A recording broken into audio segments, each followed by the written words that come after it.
HOA Karen let her guests fish on my private lake cabin property, then called cops when I kicked them out. She had no idea they were trespassing. When she illegally cut down my century-old oak trees for better lake views, her stupidity cost the community $381,000 in damages. Before watching full story, comment below from where you watching. Also like and subscribe for more stories. My grandfather built the cabin on Pine Lake in 1962. It's a simple 2-bedroom structure with a wraparound porch and a private dock that extends 50 feet into the crystal clear water. For 60 years, the Rodriguez family has spent summers at this peaceful retreat, fishing for bass and watching the sunset paint the lake golden. What I didn't expect when I inherited the cabin last year was to end up in a war with Brenda Morrison, the self-appointed queen of the Lakeside Estates HOA and the most entitled person I've ever encountered. The trouble started on Memorial Day weekend. I had driven up to the cabin Friday evening to open it for the summer season. The water was still cool, but the bass were already hitting topwater lures in the early morning hours. I was sitting on my dock at sunrise, enjoying my coffee and the perfect silence, when I heard voices coming across the water. A group of people was standing on what looked like my neighbor's dock, but they were pointing at my cabin and talking loudly. "That's definitely the one Martha told us about," a woman's voice carried across the still water. "She said the owners never use it anymore." I walked to the end of my dock to get a better look. 5 people were standing on the dock next door, and they all had fishing rods and tackle boxes. The woman who had been talking was a blonde in her 50s wearing expensive fishing gear that looked like it had never seen actual fish. She was pointing directly at my cabin. "The HOA president said this whole shoreline is common area for community use," she continued. "We can fish anywhere we want." My blood pressure started rising. The shoreline around my cabin was definitely not common area. It was private property that had been in my family for decades. I walked back to the cabin and called my neighbor, Bill Henderson, who owned the dock where these people were standing. "Bill, do you have guests using your dock this morning?" "No, I'm not even at the lake this weekend." "Why?" "There are 5 people on your dock, and they're talking about fishing around my cabin because someone told them it's HOA common area." "That's ridiculous. Your cabin is private property and so is mine. I have no idea who these people are." "Should I call the sheriff?" "Let me call the HOA first and see what's going on." 20 minutes later, Bill called back. I talked to Brenda Morrison. Apparently, she told some out-of-town guests that they could use any unoccupied waterfront for fishing. My cabin isn't unoccupied. I'm sitting right here. "I know that and you know that, but Brenda told them the cabin has been abandoned for years. She's going to get someone arrested for trespassing. I'd stay close to your property line if I were you." An hour later, the group from the dock started walking along the shoreline toward my cabin. I watched from my kitchen window as they set up fishing chairs on my private beach and began casting into the water directly in front of my dock. I walked outside and approached them politely. "Excuse me, folks. I think there's been a misunderstanding. This is private property." The blonde woman looked up with an annoyed expression. "We have permission from the HOA to fish here. The HOA doesn't own this property." "I do." "That's not what Brenda Morrison told us. She said this whole area is common waterfront." "I'm sorry, but Mrs. Morrison was mistaken. This is my family's private property, and I need to ask you to move to the public access area down the lake." "We're not moving anywhere. We paid good money for this vacation rental, and Brenda guaranteed us fishing access." "I understand your frustration, but you're trespassing on private property." A man in the group stood up aggressively. "Listen, buddy, we're not causing any trouble. We're just fishing. And you're welcome to fish from the public areas or your rental property. But not from my beach." Brenda said abandoned properties revert to community use. "This property isn't abandoned. I'm standing right here." The woman pulled out her phone. "I'm calling Brenda right now." She dialed and put the phone on speaker. "Brenda? We're at the cabin you told us about, and some guy is claiming it's private property." "Put him on the phone," came Brenda's voice, sharp and commanding. The woman handed me the phone. "This is Jake Rodriguez. These people are trespassing on my property." "Mr. Rodriguez, I don't know who you think you are, but that shoreline has been in use for years. The HOA has a right to ensure waterfront access for all community members. This isn't HOA property. It's my private cabin and beach. I've been HOA president for 8 years. I think I know what properties are in our jurisdiction. Your jurisdiction doesn't extend to private property that was never part of your subdivision. Everything on Pine Lake falls under HOA oversight for the protection of property values. That's not how property law works, Mrs. Morrison. We'll see about that. I'm calling the sheriff. She hung up and the woman handed me back the phone with a smug smile. Brenda's calling the cops. You better leave us alone before you get arrested for harassment. I almost laughed. You're trespassing on my property and I'm going to get arrested? Brenda knows the law. She'll straighten this out. I went back into my cabin and called my lawyer, David Chin, who had handled the property transfer when I inherited it. David, I've got trespassers on my property who claim the HOA gave them permission to fish here. That's impossible. Your property isn't part of any HOA. It predates the subdivision by 30 years. Can you email me the property survey and deed? I have a feeling I'm going to need them. Already sending it. And Jake? Don't let anyone intimidate you. That's your land, plain and simple. 30 minutes later, Sheriff's Deputy Williams arrived. I watched from my porch as he talked to the group on my beach, then walked up to my cabin. Mr. Rodriguez? I'm Deputy Williams. I understand there's a property dispute here. Not really a dispute. These people are trespassing and I've asked them to leave. They claim they have permission from the HOA to fish here. The HOA has no authority over my property. I showed him the property deed and survey that David had emailed. Deputy Williams studied the documents carefully. This clearly shows you own the waterfront down to the high water mark. The HOA subdivision is up the hill and doesn't include any lakefront property. That's what I tried to tell them. Let me go explain the situation to them. I watched as Deputy Williams walked back to the group and had a lengthy conversation. The blonde woman became increasingly animated, waving her arms and pointing at my cabin. Finally, the deputy walked back to me. They're refusing to leave. They insist the HOA president gave them explicit permission. So what happens now? I can arrest them for trespassing if you want to press charges. Before I could answer, a white Mercedes SUV came roaring down the dirt road to the lake. It skidded to a stop near my cabin, and out stepped Brenda Morrison herself. She was exactly what I had imagined from her voice, a perfectly coiffed woman in her late 50s wearing a designer tracksuit and oversized sunglasses. She marched over to where Deputy Williams and I were standing. Officer, I'm Brenda Morrison, president of the Lakeside Estates HOA. This man is harassing my guests. Ma'am, these people are trespassing on private property. This is not private property. This shoreline is designated common area under HOA bylaws. Deputy Williams handed her the property survey. Ma'am, this document clearly shows that Mr. Rodriguez owns this land. The HOA subdivision is located entirely uphill from here. Brenda barely glanced at the survey.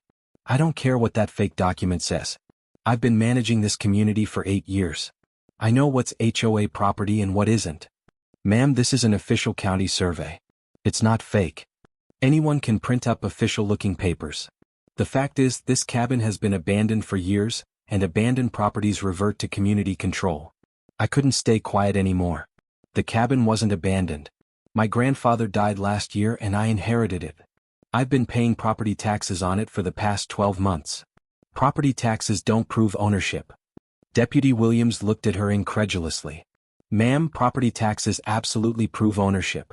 And this survey is from the county records office. I want to see another officer. This one is obviously biased. Ma'am, I'm the only deputy assigned to this area today. Brenda pulled out her phone. I'm calling my lawyer. This is harassment of HOA members. While she made her call, the group on my beach packed up their fishing gear and started walking back toward their rental. They had apparently decided that discretion was the better part of valor. But Brenda wasn't done fighting. My attorney says you have no right to remove HOA guests from community property. Deputy Williams sighed. Ma'am, your attorney is wrong. This is private property, and the owner has the right to exclude trespassers. We'll see about that. I'm filing a complaint against this officer for harassment. That's your right, ma'am. But these people need to leave this property now. Brenda stormed over to the departing fishing group. Don't you dare leave. You have every right to be here. The blonde woman shook her head. Brenda, we don't want to get arrested. We'll find somewhere else to fish. You're not going to get arrested. I guarantee you have legal access to this shoreline. But the group kept walking toward their car. They had obviously decided that Brenda's guarantees weren't worth a night in jail. After they left, Brenda turned her fury on me. This isn't over, Mr. Rodriguez. The HOA has procedures for dealing with troublemakers. I'm not a troublemaker. I'm a property owner exercising my legal rights. We'll see how long you keep those rights when the HOA takes action. She got back in her Mercedes and sped away, leaving a cloud of dust and the smell of burned rubber. Deputy Williams shook his head. I've been doing this job for 15 years, and I've never seen anyone so determined to be wrong. What should I expect next? Probably more of the same. People like that don't give up easily. He was right. Over the next week, I received 3 certified letters from the HOA demanding that I stop harassing community members and open your property for reasonable community use. Each letter was more threatening than the last, citing various HOA bylaws and community covenants that supposedly gave them authority over my property.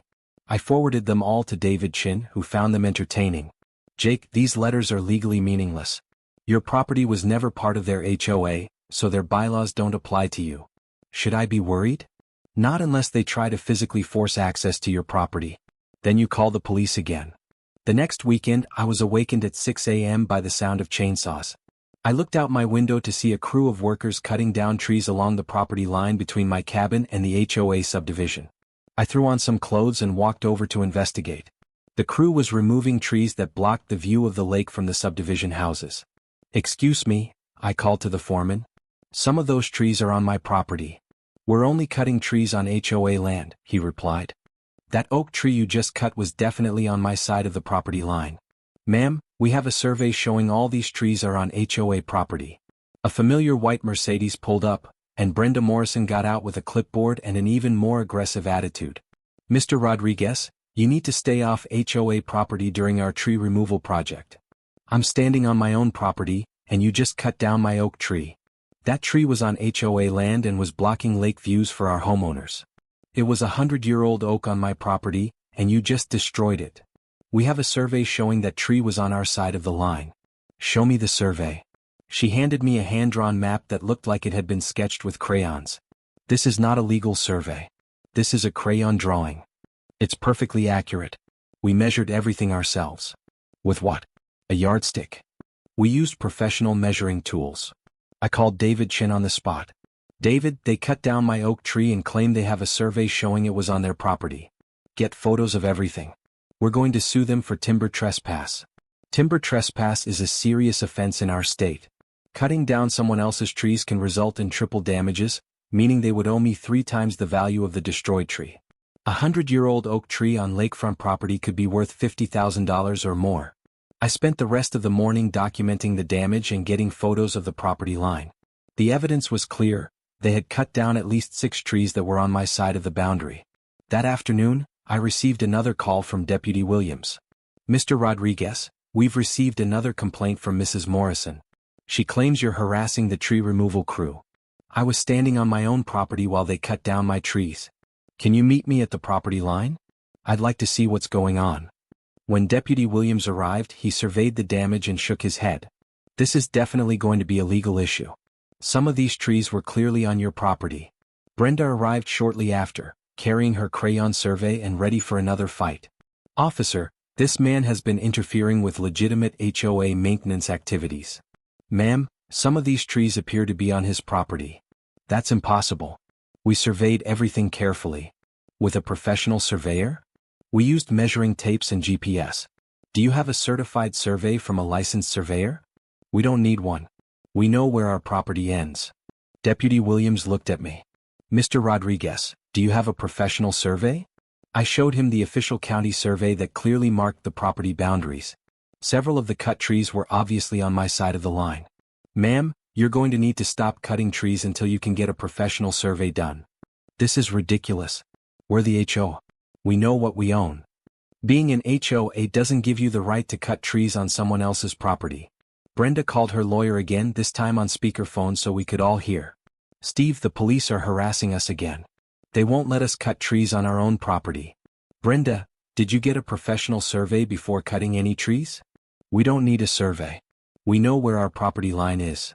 Oh God. Brenda, please tell me you didn't cut trees without a survey. We cut trees that were blocking lake views for our homeowners. Were any of those trees on the neighbor's property? Of course not. We're not stupid. There was a long pause. Brenda, I'm going to need you to stop all tree cutting immediately. Don't cut another branch until I can get out there with a surveyor. But we're in the middle of the project. Stop. No. You could be looking at massive liability for timber trespass. The phone call ended with Brenda staring at her phone in confusion. She clearly had no idea what timber trespass meant or why her lawyer was suddenly panicking.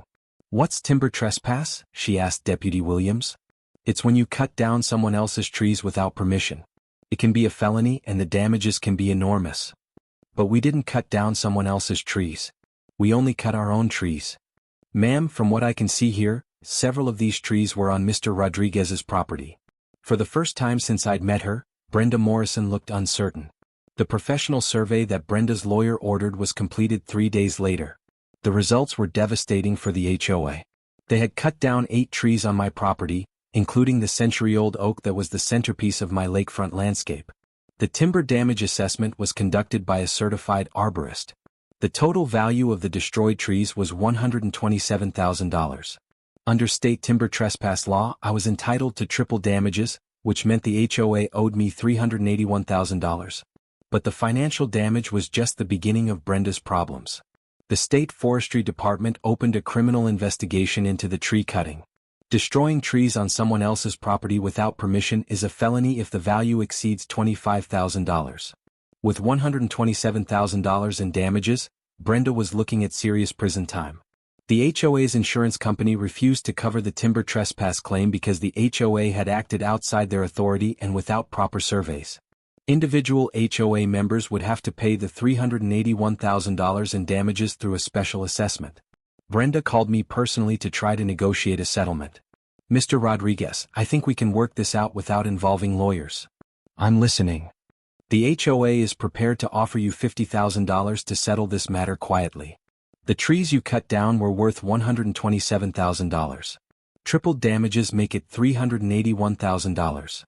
That's completely unreasonable. They were just trees.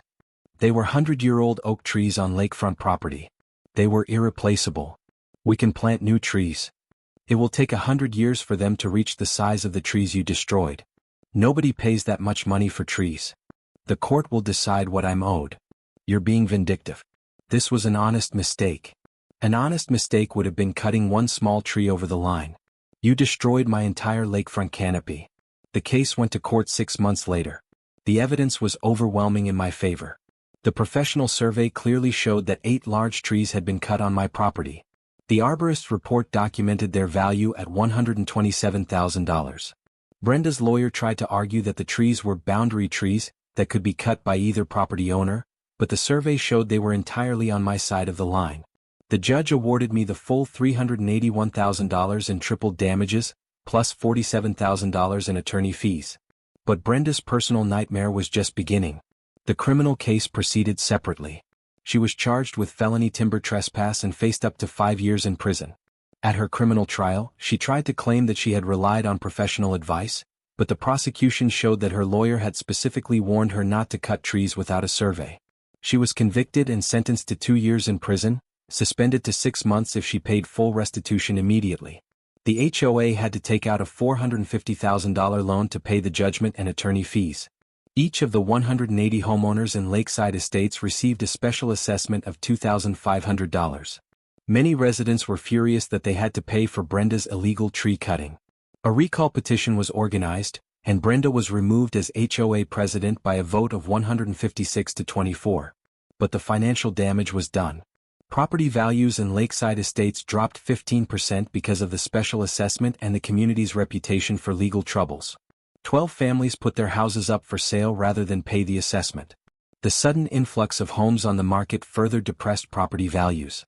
Brenda's own house went into foreclosure when she couldn't pay both the criminal restitution and her mortgage. Meanwhile, I used part of the settlement money to hire a landscape architect to restore my lakefront. We planted new oak trees and created a natural garden that would mature over the next 50 years. The rest of the money went into a legal defense fund for property owners dealing with HOA overreach. 6 months after the trial, I was sitting on my dock watching the sunset when Bill Henderson walked over from next door. "Jake, I heard Brenda Morrison moved out of state." "Where'd she go?" "Nobody knows. She just disappeared one night after the foreclosure. Probably for the best. She caused enough trouble around here." You know what's funny? All of this started because she wanted better lake views for the HOA homeowners. How's that working out for them? Half the houses are for sale, and the ones that aren't are worth $50,000 less than they were a year ago. We sat in comfortable silence, watching the base jump in the evening light. Bill, do you think I was too hard on her? Hell no. She trespassed on your property, harassed your guests, and then cut down your trees without permission. She brought all of this on herself. I just wanted to enjoy my family's cabin in peace. And now you can. The new HOA board seems much more reasonable. The new HOA president, Maria Santos, had actually visited me to apologize for Brenda's behavior and to establish better neighbor relations. We want you to know that the HOA respects your property rights and will never again interfere with your peaceful enjoyment of your cabin, she had said. It was a refreshing change from Brenda's constant threats and legal posturing. 1 year later, my cabin has become a peaceful retreat again. The new oak trees are growing well and the bass fishing is better than ever. Sometimes I see the occasional tourist fishing from the public access area down the lake, and I'm happy to wave and offer tips about where the fish are biting. But I never again have to deal with entitled HOA guests demanding access to my private property or presidents who think their authority extends beyond their legal boundaries. The lesson Brenda Morrison learned the hard way is simple. Property rights aren't just suggestions, and HOA authority has limits. When you ignore those limits and take what doesn't belong to you, the consequences can cost you everything. My century-old oak trees are gone, but they've been replaced with something even more valuable. The peace of mind that comes from knowing bullies can't win when you stand up for your rights. And every evening as I watch the sunset from my dock, I remember the satisfaction of seeing Brenda Morrison's face when she realized that her Karen attitude had finally met its match.